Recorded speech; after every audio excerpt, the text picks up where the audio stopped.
Good morning, friends. Welcome to Unity of Palm Harbor.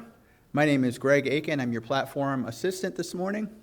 It's great to see everybody on this auspicious day after celebrating 250 years of our country's history. All right. Today we welcome back Reverend Monica Driscoll.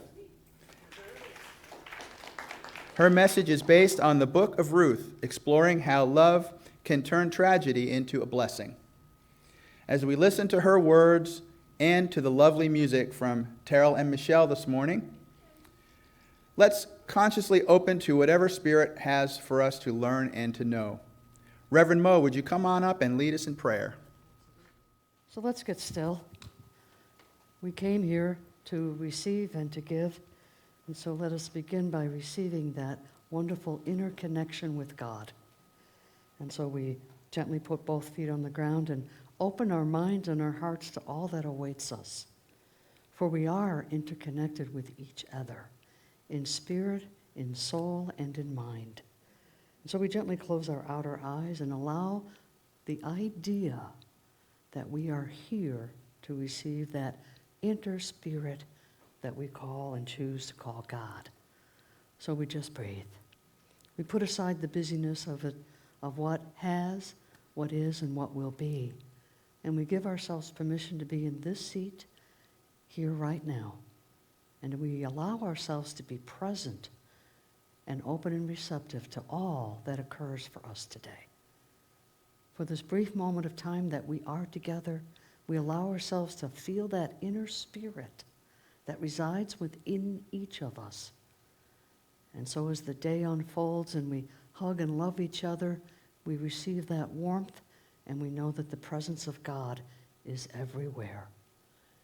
And so thank you, God, for bringing us all together for this time. For as we are open and receptive to the very voice of God and the feeling and knowingness of the interconnection we have with each other. For truly, there is no place that God is not, and God is here right now within each of us. And for this truth and this knowingness of being open and receptive, we are grateful.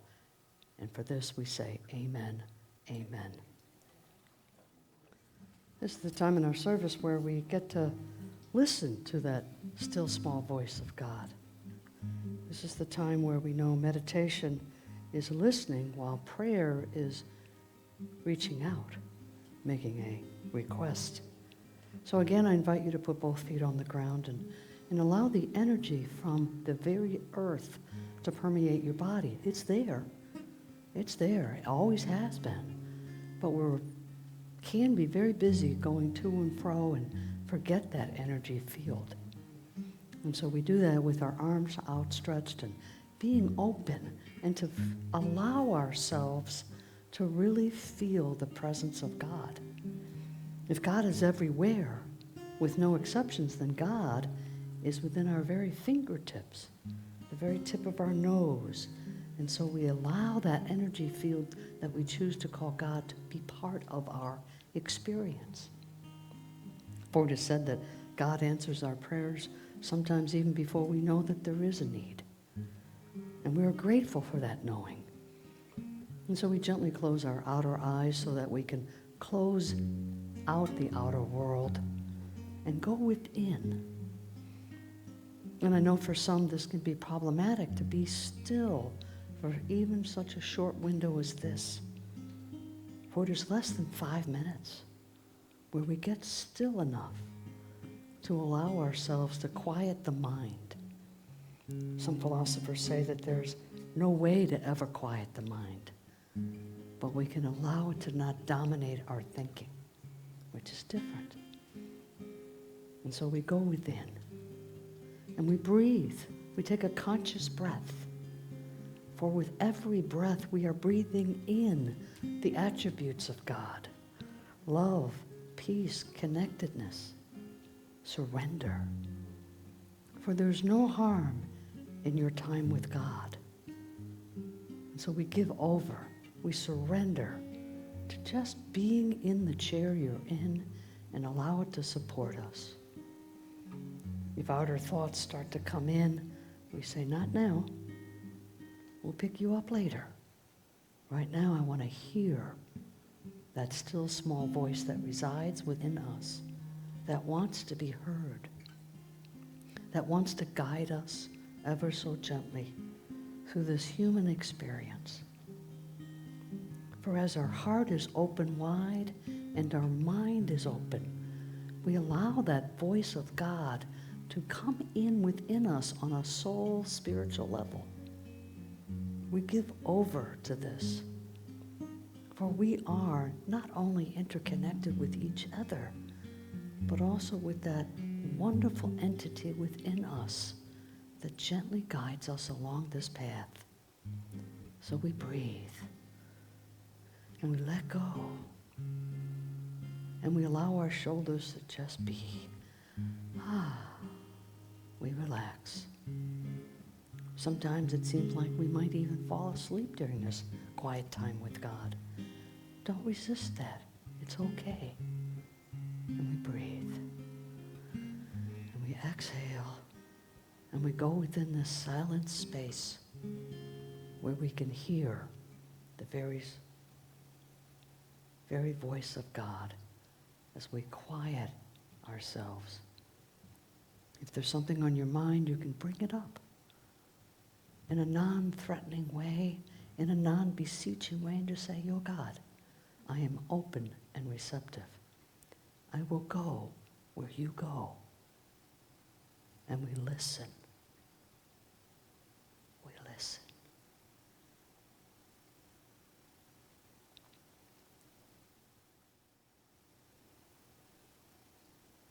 So in our own quiet way, we come back to this time and place and give gratitude for just being still.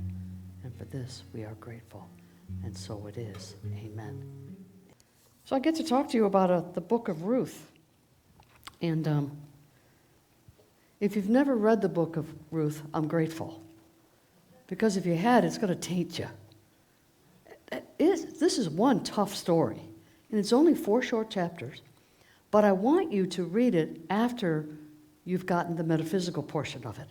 So you can read in between the lines about what's going on versus the outer scenario. So, in truth, this book could have been called the Book of Naomi, because Naomi is a primary character in it. Ruth kind of takes a role, but then again, if we had had Naomi as the book, it wouldn't have as much of a meaning. So the writers had to impose Ruth into this book. Now, let me give you some background about all this stuff. So there's a famine going on. And Naomi's husband and her 2 sons and family want to leave this famine area, and so off they go to the country of Moab. And there they thrive. Unfortunately, tragic becomes Naomi. Her husband dies. And her 2 sons marry 2 Moab women. And they live there for 10 years. Now, in this process, her 2 sons, Naomi's 2 sons, die as well. You know, it's like, oh, for God's sakes, right? There's tragedy within her. And she's come to understand that she probably has passed childbearing age. She's not going to have any more children. Her sons were adults, for God's sakes. So she makes a decision to go back home, to go back to Bethlehem, which is now no longer in a famine, and things are going pretty good. And she makes this decision. Well, her 2 daughter-in-laws want to go with. They're like, yo, if you're leaving, we're going with you. And she says, no. You need to stay here with your family. I'm going back to my family, and as much as I love you guys, you need to stay here with your own families. And Ruth says, no. Wherever you go, I'm going. Wherever you sleep, I'm sleeping. Wherever your God is now my God. And that's the love story part. She so was committed to Naomi that Ruth was willing to follow and start all over again. No husband, no family connection, because during that time, a woman only had a resource of returning to family. There were no jobs. Women did not work. It's just part of the nature of it. And so Naomi's like, you know what? I'm not going to be finding a man anytime soon. I better go back to my family. And that's what drives her, because she's getting of age and she needs to be taken care of. You know, family was very, very important. But there was also something else going on at that same time, and that was the Jews were going through a dispersion. You know, they were all over the place. They were kicked out of this land, kicked out of that land, and so the Jews went into other lands, found and created new families. The Jewish language was even being depleted. And so, hey, wait a second, that's not, the Jews are the leader of the world. We need to come back to this. So laws were enacted that you can't marry just anybody. You have to marry within your clan.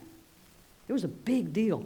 You were told to get rid of your wife and children. Some did, some didn't. But there was a genuine delusion of the Jewish faith that people wanted to build back up. So Naomi goes off to her family in Bethlehem, and her deceased husband's relative by the name of Boaz is there, and he is a very wealthy man. And I would imagine, I'm making this up, but I would imagine he made his money during the famine because he was a wheat grower. So there was a famine going on, and I'll bet that he stored up for a while and was able to sell his wheat to those that had the money. But anyway, he's a wealthy man. So Naomi goes back, and she's living in a household of her family.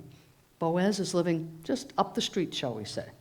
And Naomi is living with Ruth. Ruth is living with Naomi. So there's this family connection going on. Well, guess what? You still got to eat. So one of the things that women did was they did what's called gleaning, which is they follow the wagons that are picking up the wheat, and anything that falls off, they get to keep. And if you pick up enough of it, you go to the marketplace and sell it, and now you have some money to buy other things, and it's your way of supporting somebody else who's taking care of you. Make sense? So this is what Ruth is up to. So she knows that Boaz is a wealthy man. Now, Naomi knows it too, and she says, hey, you ought to go to his field and do the gleaning there. Well, she needs permission. You just can't show up. So she gets the permission to be part of all the other women that are picking up the wheat on the ground, the barley, whatever it is. And usually it's just enough for them to be able to eat. You know, and they might bring a few things back to the household, but generally speaking, that was their meal. That was their meal ticket. So Boaz sees her in the field, and of course she's a beautiful woman, and she's young. And he says, yo, who's that? And they tell him that that's Naomi's daughter-in-law, who is very devoted to Naomi's family. And she was. So there was a pride within Naomi. And Boaz is like, oh, if she's part of that family, then maybe I should take a look at her. He invites her to lunch. And he says, listen, I don't know you that well, but I'd like to get to know you. So what I've told is the men to not molest you. Kid you not. And I'm like, okay, that's good. So she's given permission now to absolutely follow behind the trailers. Doesn't have to be in the fields with the other women. And he tells his pickers, I don't know what the word is back then, to deliberately drop a little extra on the ground. So she's going back to Naomi's household with bushels of wheat and barley. So she's already picked up this notion that she liked doing a good thing. So Naomi says to Ruth, you know, you're childbearing age, and why not? So what I want you to do is put your best dress on, put a little perfume on, because bathrooms were not, a primary there. So I'd imagine you're in the field all day, put some perfume on. And she says, wait for him to eat his full and basically gets drunk. And she is at the bottom of his feet where he's sleeping and declares herself to do whatever he wants. And he wakes up and says, yo, hold up, I got a problem. I can't have you in my tent There is a protocol that has to happen. I cannot engage with you any more than I already have because there are laws, because you belong to somebody else. And she's like, no, I don't. Yeah, you do. Naomi sold the farm before she left, and that farm has to be bought back to be in the family. It's protocol. Part of the farm is Ruth. She's part of that family. So the farm has to be bought, and part of the package is Ruth goes with whoever buys the farm. Well, there's a lineage, and there's somebody before Boaz who has to buy the land. So Boaz finds this guy and says, yo, you're next in line to buy this land in Moab, and by the way, when you do, Ruth then becomes part of your family. And he says, whoa, whoa, whoa, I have enough women in my life. I do not need another one. So he declined the offer.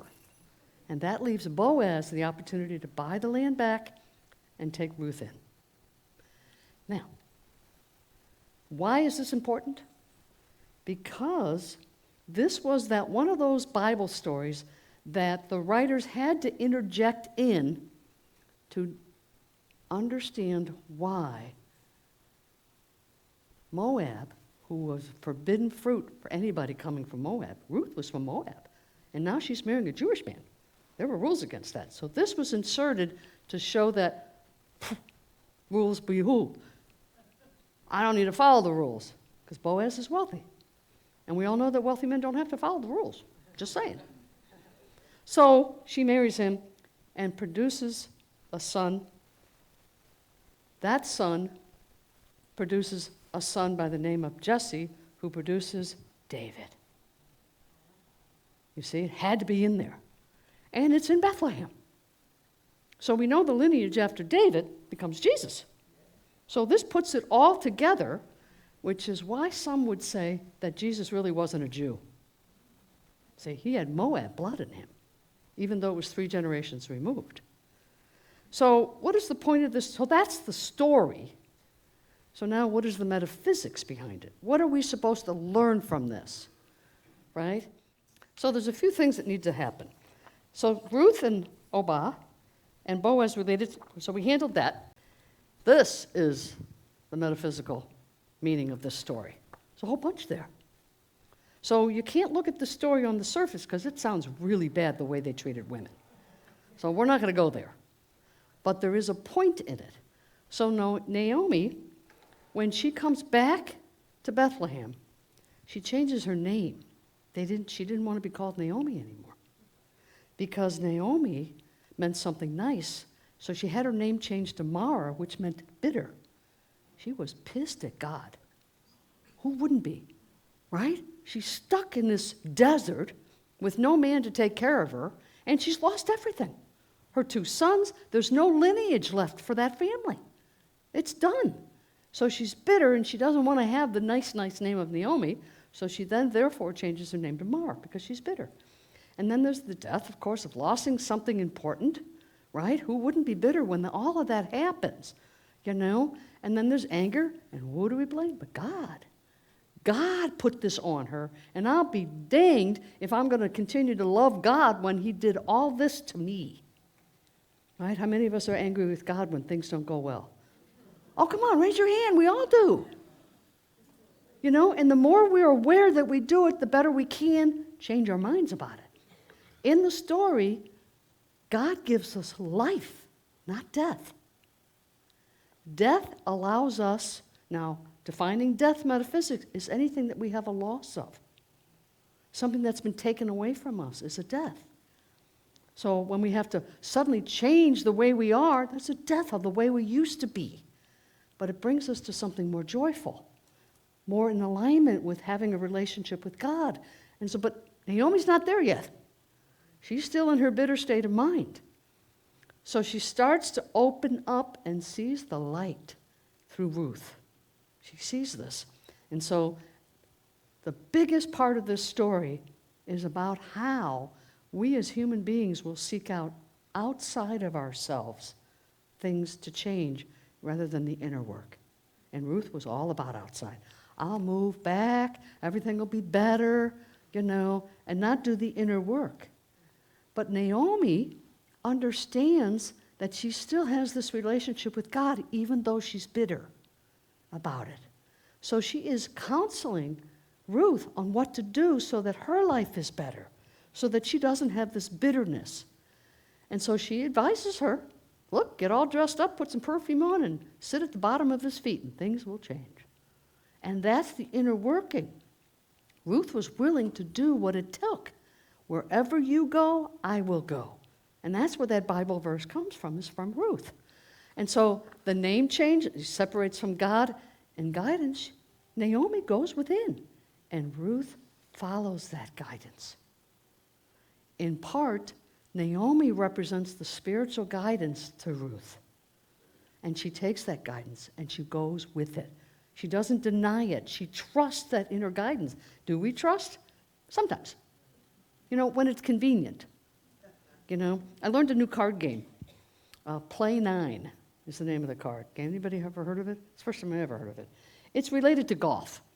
And it's a deck of cards, and you get 6 cards, and they're all face down. You don't know what they are. And the objective of this game is to play the game of golf with as least points as possible, right? So some cards are birdie, some cards are 0, 1 through 12. You pick that 12 card, you just got 12 points. Oh my God, right?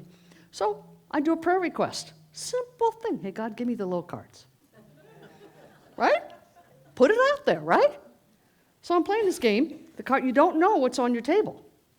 So I pick up one card, it's a 7.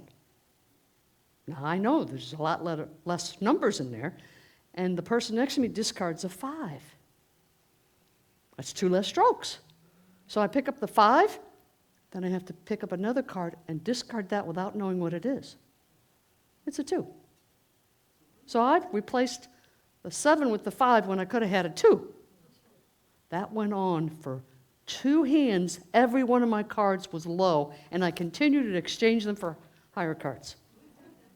And I made the prayer request, and then I didn't follow it. I didn't trust that what was behind that door, that card was lower than what I had. I didn't trust God at all. I put the request out there. Well, he doesn't listen to me. Well, he gave me everything I asked for. And how often we do that, even in the simple things like a card game. How many times have you said, well, I can never win this game. This is a waste of money. Yeah, well, you're right. You don't get to. God is constantly giving us what we ask for. We just don't see it. We're blind to it because of our distrust or our bitterness or our anger or our fears. We're afraid of so many things. When God's like, whoa, dude, and anger, bitterness, and fear will cause us so much wonderful challenges with our health. Isn't that the truth? Right? Return of faith, relationship with God. Naomi returns to her faith with God. Ruth never lost it. That's why it's the book of Ruth. She never lost her trust or her doubt. She knew God was within her. And her source through God was this mother-in-law named Naomi. Trust, taking action, go where you go. There's a lot of opportunities we have with every decision we make. Is it our outer side that's guiding us, or is it our inner truth of faith and trust in God to guide us always to something good? Some of us have people in our lives say, oh, that's all good. No, it's not. We fight that good. There is good in everything. We just can't see it because of our closed mind to it. How many of us have ever been divorced? Yeah. And it brought us to something wonderful, right? We met this wonderful, so much more and better and all that stuff. And if we weren't willing to go through the discord of letting go of a relationship that didn't work to embrace the relationship that can. Versus, I'm never going to marry again. The hell with that, right? Relationships is the hardest thing you'll ever get to work with. We think it's health. No. Getting along with another human being is the hardest thing you'll ever do. There's a give and take. There's a balance. There's oh my God, what the hell? What, you want a what? Yeah. And brings us the most joy also. It brings us the most connectedness to go through the life, our journey with another human being by our side. And those of us that are single, we have this relationship with God, I hope, that we walk through it with God, really feeling like God's holding my hand as we go through it. You know, we have interconnections. Today's Daily Word is all about that. The one good thing about the 250th anniversary is that it's equal for all of us. It doesn't matter what our political affiliations are. We all have that 250-year freedom within us, that interconnection, that joy that brings us. We can go in different directions, but we still have that freedom to do that. And I'm always very, very grateful to live in a society that allows me to share how I feel about God and not be told I can't. And for that, I will always be grateful. So I have to bring us back to one of the commitments. Because, boy, there's a hero, there's a villain, and there's a victim in this story. Can you tell who's who? Where's Naomi? Which one is she? She's all of them. But the story shouts out, she's the victim. And then she becomes the hero. And she never really takes on a villain role, you know, but she becomes the hero. And Naomi, where's she? She's outside the triangle. She just trusts God. There is no drama triangle for her. I'll go wherever you go. What do I got to do? And she follows that inner guidance. She is priceless. And you can imagine her being a mother raising children with that same attitude. You know, David being out in the field going, all right, God, where do you want me to go? And being so clear that he was called by God, even if he did get a little tangled up later in his years. But initially, he was all about, I'll go wherever you want me to go, God. I'll sleep where you want me to sleep. I'll do anything. Are we willing to do anything when God guides us? Sometimes. And it generally brings us to our highest possible good at that moment. And there's more and higher possible goods later, too. And we keep following it, keep following it. You know, do what your guidance tells you to do. You know, I had back surgery a while back, and my prayer request, I had it May 20th, and I say that because on May 1st, I sat down with myself and I said, seriously, Mo, what do you have to do to ensure that that surgery doesn't have any impediments? There were parts of me that was afraid, and I recognized that my fear was that, what if it goes wrong and I'm paralyzed for life? And I went, well, that's the worst case scenario. Let's not go spend any energy there. You know, talk about being a victim. I'm like, leave it. And I let those thoughts go. And I got a laundry list of things I needed to do before that surgery. And I did them. And I was grateful I did them because things went really well because I didn't have those outside impediments. I allowed my inner voice to take a stronger hold. Now, I've had a few surgeries, and that's the first time I did it. You know, I wanted it to work. And it was my job to make sure that I didn't cause an issue. Now, an issue may have still happened, but I also knew that that was going to lead to my highest and possible good. I knew it, you know? And so do we know it? With every fiber of our being, are we sure that we're headed in the right track? If not, get quiet, get still, readjust, you know? Find out what needs to happen. What is your role in your success, whether it's health, relationships, financial, whatever. What is it I'm supposed to do to better myself so that I don't have a bitterness or an anger or a fear of something that may or may not happen? Because anything can happen. Now, I believe you pick up a card, anything can happen in that card you pick up. What do you want it to be? You want it to be a birdie, an ace, or you want to have a 12-stroke? You get to decide with every aspect of your being. And our subconscious mind will trick us. And we have to pay attention to it. Last week's talk. Pay attention to how things are, wait a second. You have to pull back and regroup. So your homework? It's pretty simple, actually, all things considered. When things don't go well and we become angry, what do? What do? What's our go-to? Curl up and crawl into a ball, read a book, and make it go away? Hope that it never comes back up? That might work.